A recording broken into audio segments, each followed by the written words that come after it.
So looking into loss and gain.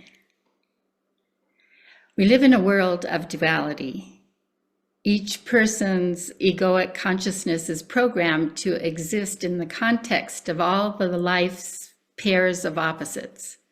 There's good and bad, pain, pleasure, loss and gain, day and night. The list just goes on and on. And there are innumerable pairs of opposites that we are subject to on a daily basis. And taking a moment to reflect reveals the truth in this. Our daily consciousness is woven within the pairs of opposites. Each pair of opposites is magnetically connected, and they are inseparable and play off of each other. And we can't have the good without the bad. And the goal of our practice is to bring conscious awareness to this play. And as Heidi shared in one of our last sessions, the dualities that we hold with consciousness can be transformed. They can be unified into the oneness that is our origin and our source. When they are unified, we are able to perceive life through unity consciousness and know the truth of our interbeing. And if your life has been anything like mine since we last met, the storms within the dual reality have been challenging. Such an event as the US presidential election activates reactivity in a pretty powerful way. And on the evening of November 5th, I was at home listening to music and poetry when my eye caught a text from one of our Canadian Sangha members saying, please, please, tell me it isn't true. The US isn't electing ... And this caught my attention, and I began to look into the election news. Now, if you were on the winning side of the elections, your inner life was likely to be traveling up on what one of my teachers called the upward spiral of positive feelings. Life filled with hope and meaning and a sense of satisfaction that is easy to take pride in. In contrast, I was drawn into a sense of loss and watched myself spiral down the negative feelings of the downward spiral. Shock at the incoming election results shattered my reality and quickly dropped me into despair. And when the ego feels it has suffered loss, the mental, emotional, and physical bodies contract and lose their light. And deprived of life force, deep-seated fears arise within the ego. And I began to see everything through a negative lens. My mind gravitated to imagining the worst outcome to everything that I had been looking forward to. My imagined future became filled with suffering and misery. And while I was witnessing all of this, I realized that there were many others in this country who were, I'm sure, traveling up through the positive egoic states.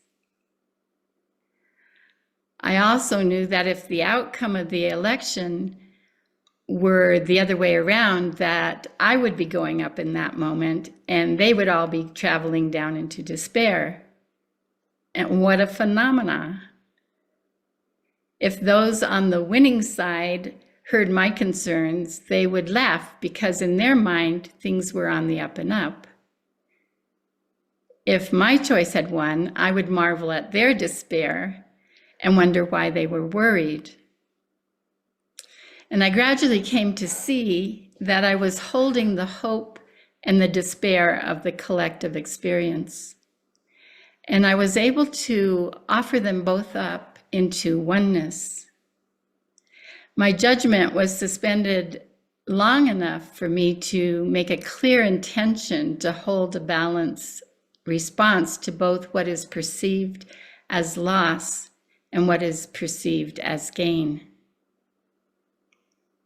And I ask to have the energy to not perpetrate the separation and the othering that dual reality tempts us with. Our minds are like hyper vigilant about loss and are patterned to grab onto every thought that has a kernel of loss woven into it. And this is an interesting thing to watch in our minds. When loss overtakes, we leave presence, we leave our hearts. Our energy is depleted. The present moment becomes distorted, and we are unable to perceive creative response.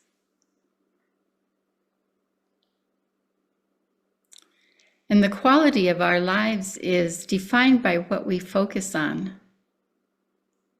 So by being alert and conscious of the mental ideas and beliefs that arise in the mind, we can witness the mind creating the events of our lives. We can choose whether or not to remain in relativity, for example, relating to life through loss and gain. And in truth, on our practice of mindfulness, we need to process the positive as well as the negative side of each duality.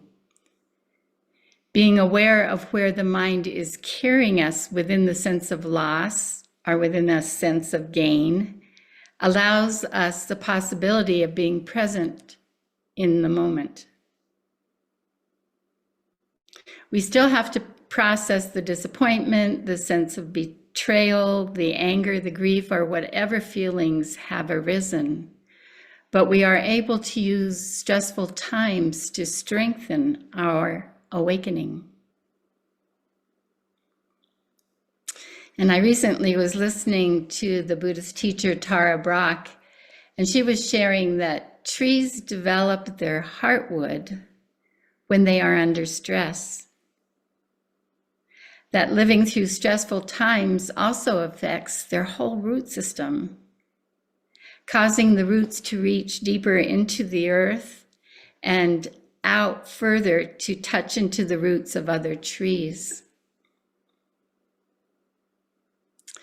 Our true energy is love, and the goal of our mindfulness practice is to reach more deeply into Source and out to each other when we have dropped out of love.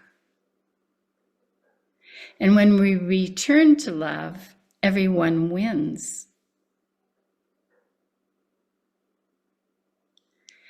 The ground of the Bodhisattva path is aspiration, remembering what is most important. And I invite us in this blessed moment of pause that we're taking with each other to sense where the suffering is and remember what matters most in the face of now. Allow your purest intention, your purest aspiration to be the compass of your heart, guiding you through your days.